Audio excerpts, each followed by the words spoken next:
Thank you so much. It's such a pleasure to be here. It's my first time in Oslo, hopefully not the last. So let's dive in. 2019. Our planet is literally on fire. Yet we are suffering from a crisis of collective imagination. All the popular narratives of progress led us to dead end. Our technologies have advanced, true, but our culture has lagged behind. Telling stories of the future is a political act of great responsibility. These fictions, if they are compelling at all, always bleed back into reality. So how did dystopian narratives become banal? No more cautionary tales, but product roadmaps, i.e. Alex McDowell's Minority Report, surveillance state world design, straight to Peter Thiel's nightmarish Palantir tech.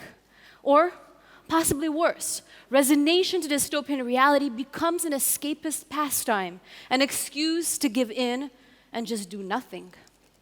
Utopias should serve a counterpoint, yet we believe them no more.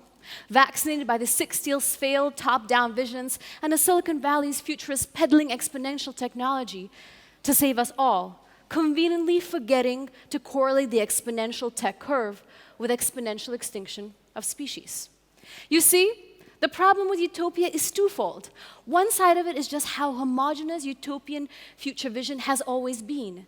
In a way, it always required an ideal user. It only catered to a very small and undiverse set of population, crushing down on any divergence that might put dystopias to shame. The second problem is that even the most utopian sci-fi was more concerned with fetishizing the tech, yet remained deeply nostalgic when it came to social structures. Hence, Eric Schmidt's eagerness to tick off all of his Star Trek tech boxes brought about by Google, auto-translation, voice recognition, electronic books, matched with rather deep disregard for the societal fabric torn by the extractive practices of surveillance capitalism. As you see, those who control the fantasy control the future. And to counter destructive visions, as Naomi Klein says, no is not enough. As the very notions of our political systems collapse, there's no more left or right division as clear-cut. Progressive versus conservative definition also does not ring true anymore. And as it dawns upon us just how much of what we called progress was simply a euphemism for exploitation, what emerges is the evident divergence between destructive and regenerative political systems and action. In light of all this, more than ever before, we need a new framework for a shared yes vision of the future. And for me, that framework is protopia. Protopia situates itself between dystopia and utopia, indebted to neither. It does not propagate dystopian stereotypes of an inevitable apocalypse, nor it engages in the reductive utopian tales. Protopia was originally coined by Kevin Kelly in 2011. Kevin's concept, inspired by the term pronoia, the opposite of paranoia, was mostly anchored in incremental technological innovation, while my definition of protopia is very much linked with these two words, proactive and prototype. In that way, protopia is not a closed box, but an iterative work in process, a collective endeavor of an evolved future vision, the one where we have come together, imperfect as our condition is. Protopia's inhabitants refute all exploitational tactics of otherizing, racism, sexism, ableism, ageism, xenophobia, transphobia, environmental neglect. Protopia is realistic in a sense that even if we solve all these solvable problems, we can and must think about future problems, which are certain as an outfall of our past legacy and our past actions. So, you could say that these proactive protopian prototypes could help us work backwards into the present moment, yes, to the most complex and confusing choices today. The biggest goal of a protopian vision is to challenge inevitable futures and become a blueprint for action now. So let's dive deeper into specifically what protopia means in these 5 key areas: plurality, community narrative, evolution of values, celebration of life, environmental awareness, spirituality, and creativity. Plurality, beyond binaries. Diversity has often become a way to fetishize and tokenize, rather than truly include. What I want to say is that maybe it is time to move from diversity conversation to plurality conversation. Why? Because words come with a baggage. Because saying that someone is diverse implies that someone is default, which obviously could not be further from truth. Diversity is not your charity work. It is your lifeline to the future. I think no quote sums up things better than Louis Stevenson's. There are no foreign lands. Only the traveler is foreign. If you do not understand something, it is you who is ignorant. Protopia recognizes gender and sexuality as a spectrum, not as duality. Future is not female, as that very notion keeps locking us in its binary. Future is also queer, trans, etc. Future is also men depicted outside the bounds of toxic masculinity.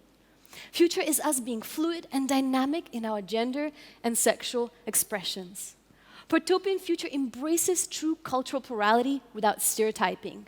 It recognizes how many among us are third culture people. We were born, raised, or live in between cultures.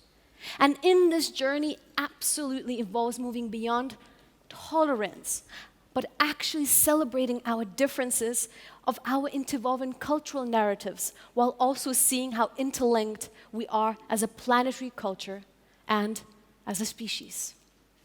Ableism is also one of the most entrenched trappings of our society. Protopia sees abilities as a spectrum.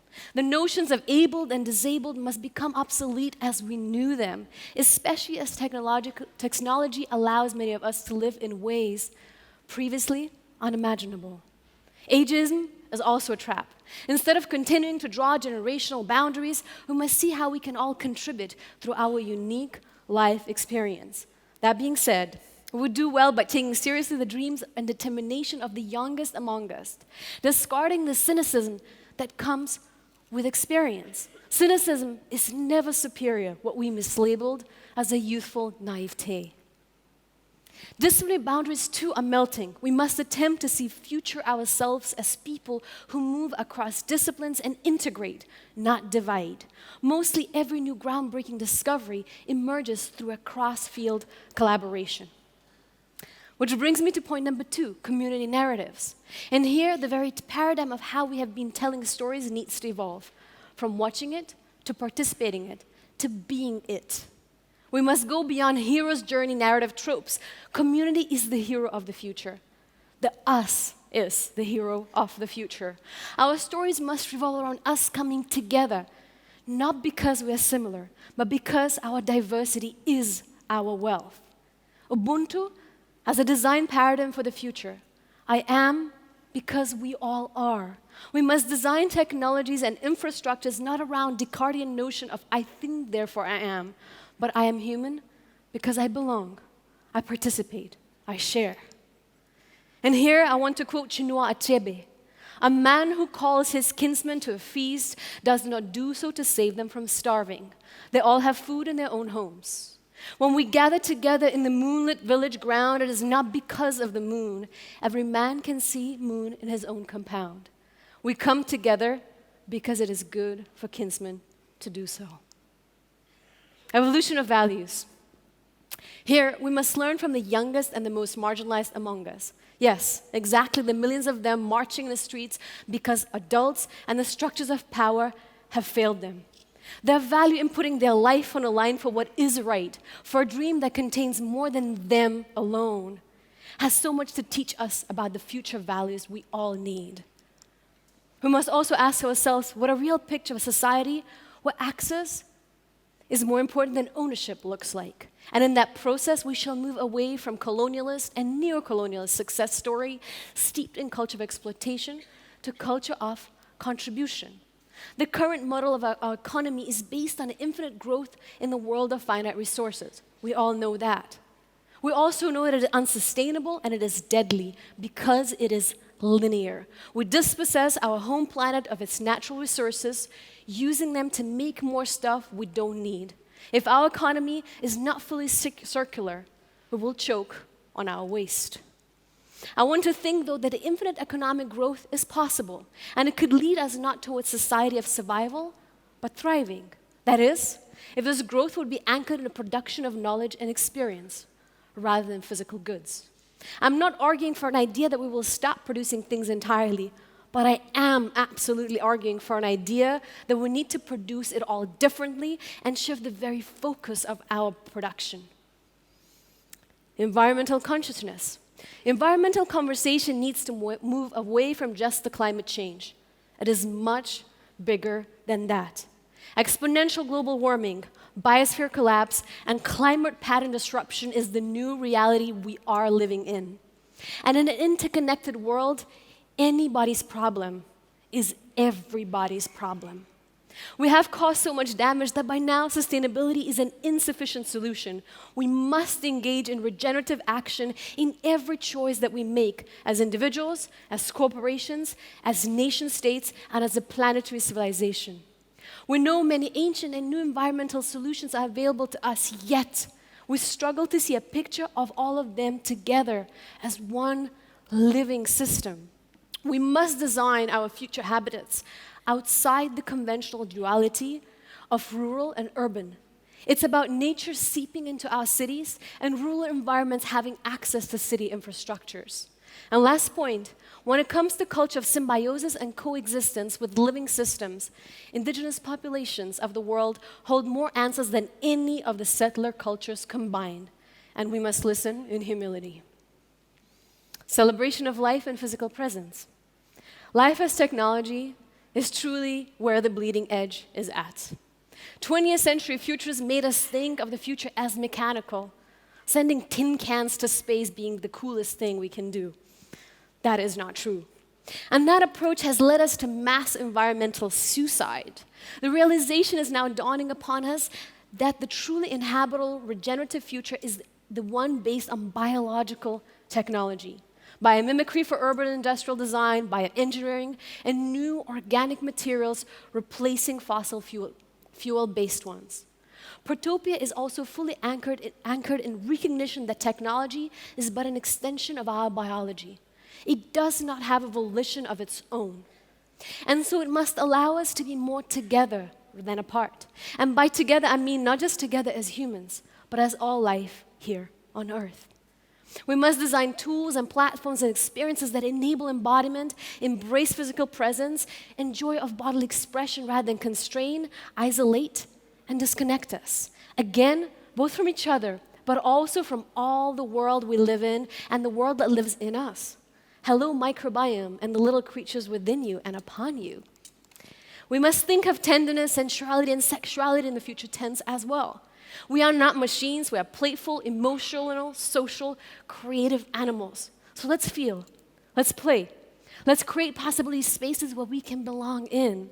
Truly, what an opportunity it is to imagine and bring being an array of future human expressions as the age of sensorial augmentation dawns. Of course, beyond the exotified, lazy, and inaccurate sex with robot tropes. Ritual and spirituality.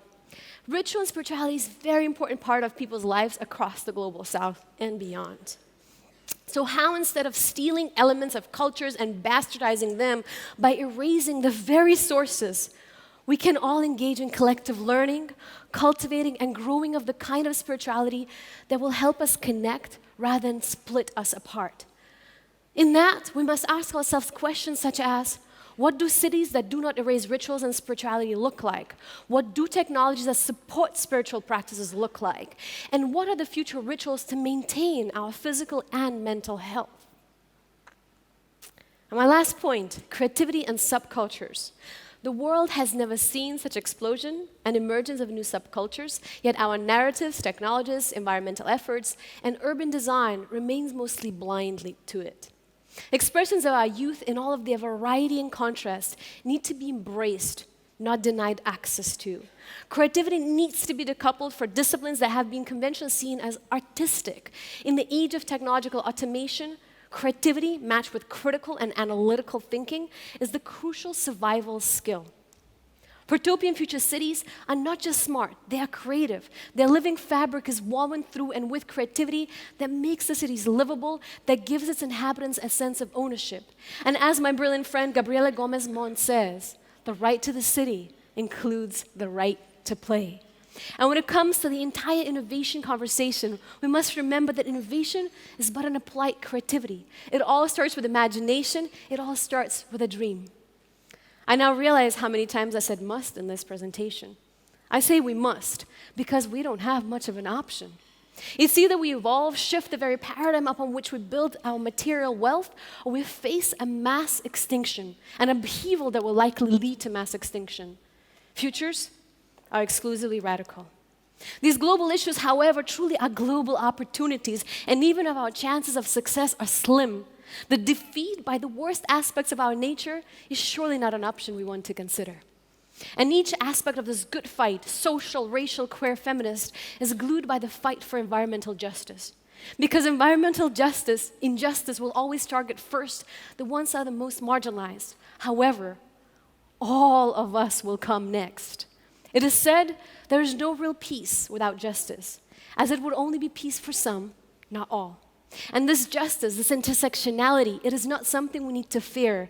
It is something we must embrace, as we will all be better for it. And in this journey, we maybe need to judge each other less by our ignorance, but by our willingness or unwillingness to learn when exposed for the reality that was different to how we depicted it for ourselves. And to finish my talk, I want to ask you, do you think that we, together, could at least attempt to dream up a protopian future and then set out to design it? And if we are really honest with ourselves, who else maybe should be here with us in this room, having these conversations so that we do not fall into the age-old trap of self-righteousness bubble? Again, the future is equally defined by the stories that we do not tell, by the voices that we do not hear, the lessons we do not learn. So let's not do that. Let's share, let's listen, let's be open, vulnerable, uncomfortable in our growth into something else, something new that we need to be. We are all in this dream together. Thank you.